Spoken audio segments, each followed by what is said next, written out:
Hello everyone! Today we're going to talk about the most famous poem in English literature, which is the Sonnet 18 by William Shakespeare.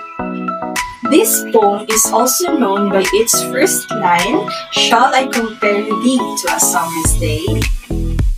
It is one of Shakespeare's most loved sonnets because it beautifully expresses admiration and eternal love. Now let's begin by discussing what is this poem all about. So what type of poem Sonnet 18 is? So first of all, Sonnet 18 is a Shakespearean sonnet. It has 14 lines written in iambic pentameter, 3 quatrains, and followed by 1 couplet. So a rhyme scheme of A B A B, C D C D, E F E F G G.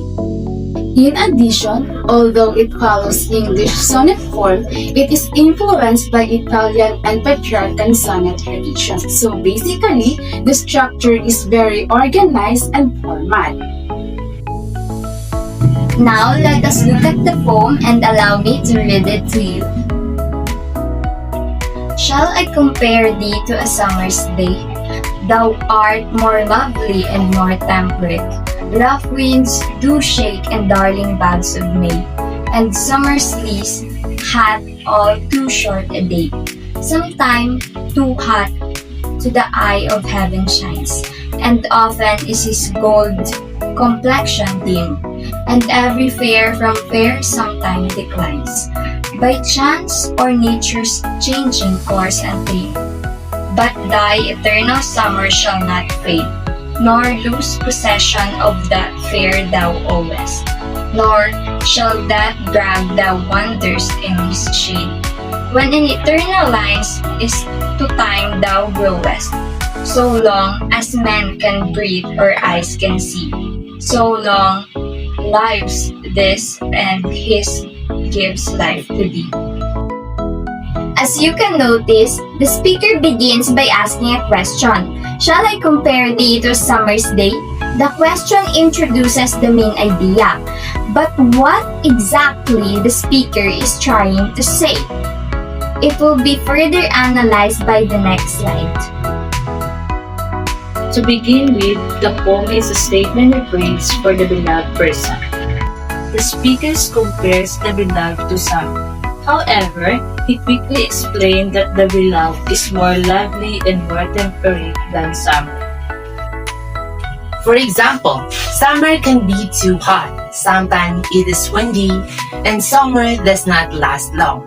On the other hand, the beauty of beloved does not fade. Furthermore, summer is personified as an eye of heaven with a gold complexion. This means that sun is being described like a person. Most importantly, the speaker says that the beloved beauty will live forever. As long as people can read the poem, the beloved will never truly fade. Now, let's talk about the language and style used in writing Sonnet 18. The imagery in this poem is simple and natural. For instance, darling buds of May, eternal summer. The language is not overly decorated. In fact, almost every line ends with punctuations, which creates pauses. Because of this, the poem feels calm, clear, and controlled. Therefore, the simplicity of the language makes the message stronger and easier to understand. To conclude, Sonnet 18 is a timeless poem about beauty, admiration, and immortality through art. Thank you for listening, and I hope you learned something new today.